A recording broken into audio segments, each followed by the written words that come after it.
There's probably never been a more opportune time to hold a dairy conference. With the milk sector in crisis, farmers need all the advice they can get, and industry leaders, scientists and vets at the annual CMEX Dairy Conference in Glasgow provided the latest information on markets, yields and dairy cow welfare. But as Nancy Nicholson reports, last week's announcement by the farmer cooperative First Milk that producers will have to wait an extra 2 weeks for their money meant there was only one subject on farmers' minds. Well, this is the day the milk cheque was supposed to arrive in First Milk producers' bank accounts but didn't. So it's little wonder that feelings at the conference are running high. One of the industry's champions, Farmers for Action's David Hanley, told delegates his dairy equipment would be up for sale in April. Are you giving up, David, or are you saying that for effect? No, I'm not saying it for effect at all. I will look at the industry milk pricing structure in April going forward for a period of probably about 6 months, and if I see that that price is not going to be sustainable for my business, I will quit while I'm ahead. I've got a modern dairy plant that's saleable, I've got a young dairy herd that's saleable. I am not going to spend the next 10 years like I did the first 10 years in this industry, where I couldn't pay bills, where things were very, very difficult. And you have to recognise sometimes that maybe an exit strategy is the correct way forward. How many others do you expect to follow? I think there will be a number of people, could be large-scale dairy units who've invested heavily, will be looking in April to see where the milk price is. Is it sustainable for their business going forward for the next 18 months to 2 years?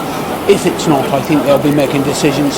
Sadly, there will be some will be hanging on thinking they can make it, and I think they are probably going to be in a very, very difficult place. I'd arranged to speak to a First Milk director who told the conference he was proud of what the cooperative had done. That interview's just been pulled by the company. What's your reaction to his comments? That situation is not acceptable. First Milk members have a right through the media to hear what their board directors have got to say about this. Their chairman, their chief executive.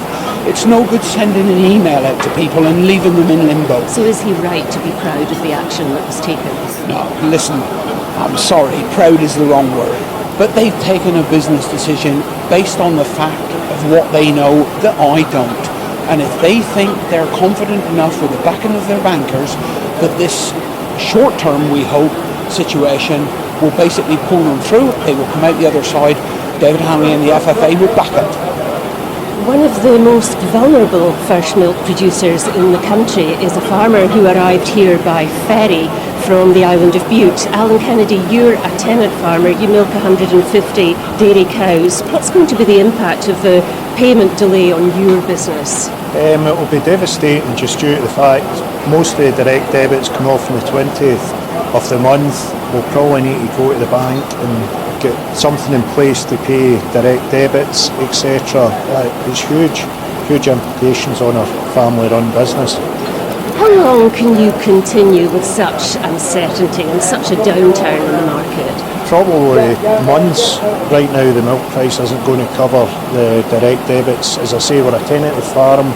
We've got a rent to pay in May, which right now you just can't see that far ahead. How much more difficult is it to farm on an island off the Scottish west coast than to be on the mainland?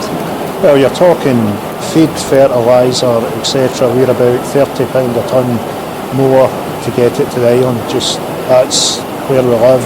We kept getting told there for the last year, produce as much as you want, world markets, etc. were there. Well, it's been proven that they're not. We've been misinformed. Right now is the problem, and this is before a spring milk flush, which if that happens, well, God only knows what's going to happen. Farmer Allam Kennedy there from Bute speaking to Nancy Nicholson. And as Nancy said there, we did try to speak to First Milk, but they declined to be interviewed. In their statement last week, they said the dairy industry as a whole was facing volatility never seen before, and the deferral of payments along with an increase in investment from farmers would help to put the company on a stronger footing. They'll be holding their AGM on January the 30th. That's all from us this morning. I'm Anna Hill. The producer in Bristol is Sally Challoner.